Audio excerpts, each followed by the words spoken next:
large funding cuts for social programs. These usually include education and healthcare, compromising the well-being and integrity of the society, leaving the public vulnerable to exploitation. Privatization of state-owned enterprises. This means that socially important systems can be purchased and regulated by foreign corporations for profit. For example, in 1999, the World Bank insisted that the Bolivian government sell the public water system of its third largest city to a subsidy of the U.S. corporation Bechtel. As soon as this occurred, water bills for the already impoverished local residents skyrocketed. It wasn't until after a full-blown revolt by the people that the Bechtel contract was nullified. Then there's trade liberalization, or the opening up of the economy through removing any restrictions on foreign trade.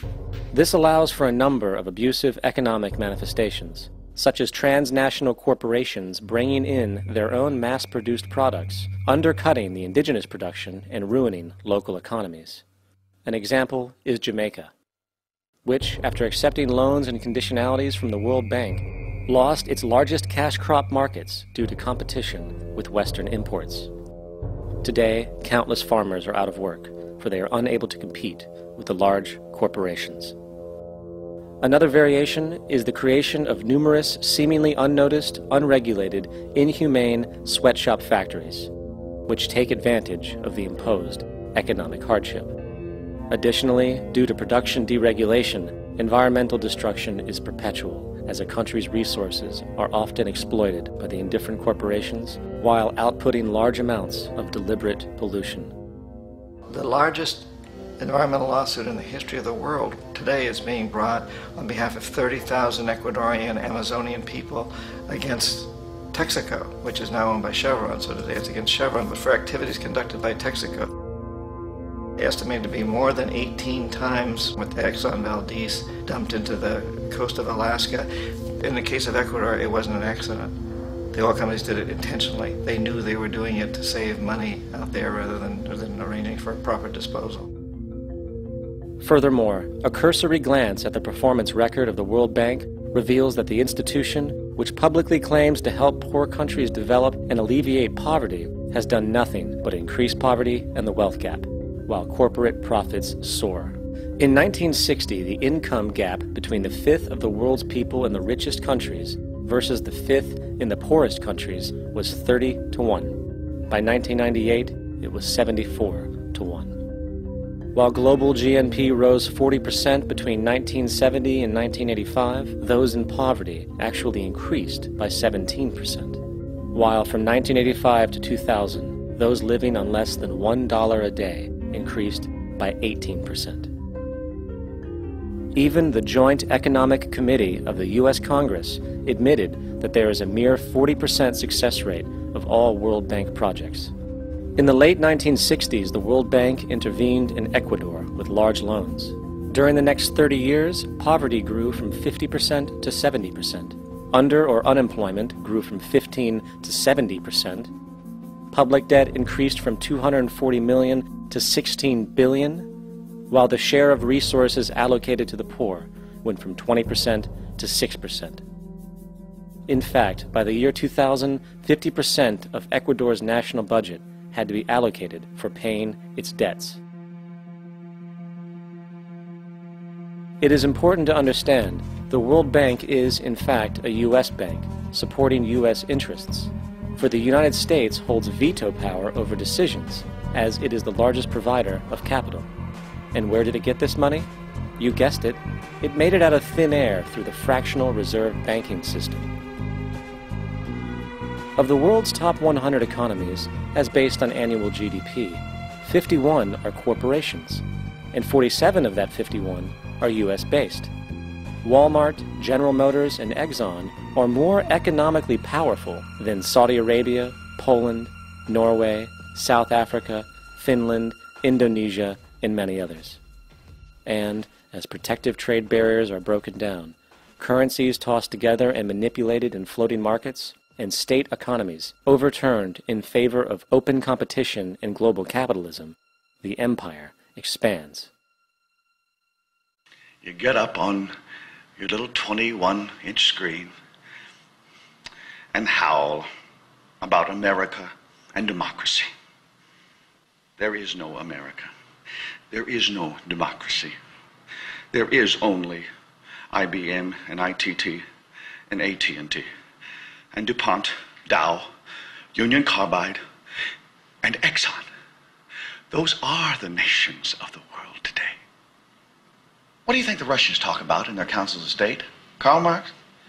They get out their linear programming charts, statistical decision theories, Minimax solutions, and compute the price-cost probabilities of their transactions and investments, just like we do.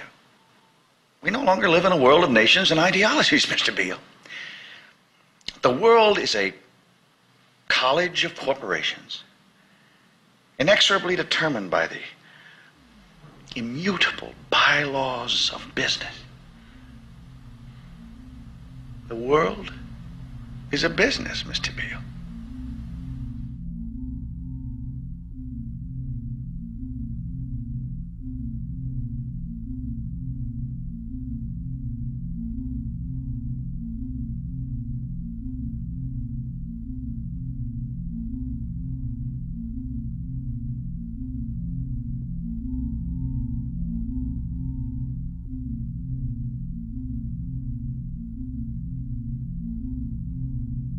The world is being taken over by a handful of business powers who dominate the natural resources we need to live while controlling the money we need to obtain these resources.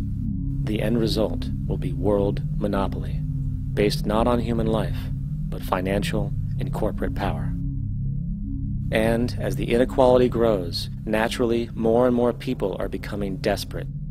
So the establishment was forced to come up with a new way to deal with anyone who challenges the system. So they gave birth to the terrorist. The term terrorist is an empty distinction, designed for any person or group who chooses to challenge the establishment. This isn't to be confused with the fictional Al-Qaeda, which was actually the name of a computer database for the US-supported Mujahideen in the 1980s.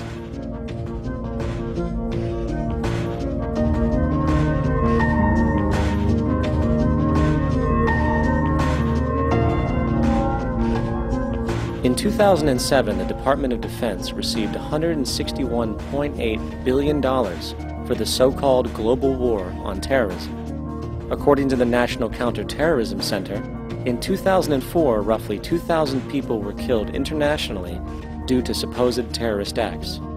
Of that number, 70 were American.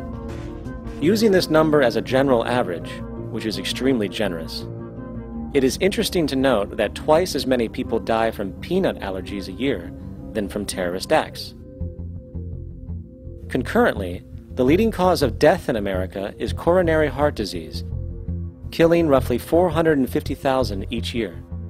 And in 2007, the government's allocation of funds for research on this issue was about $3 billion. This means that the US government in 2007 spent 54 times the amount for preventing terrorism than it spent for preventing a disease which kills 6,600 times more people annually than terrorism does.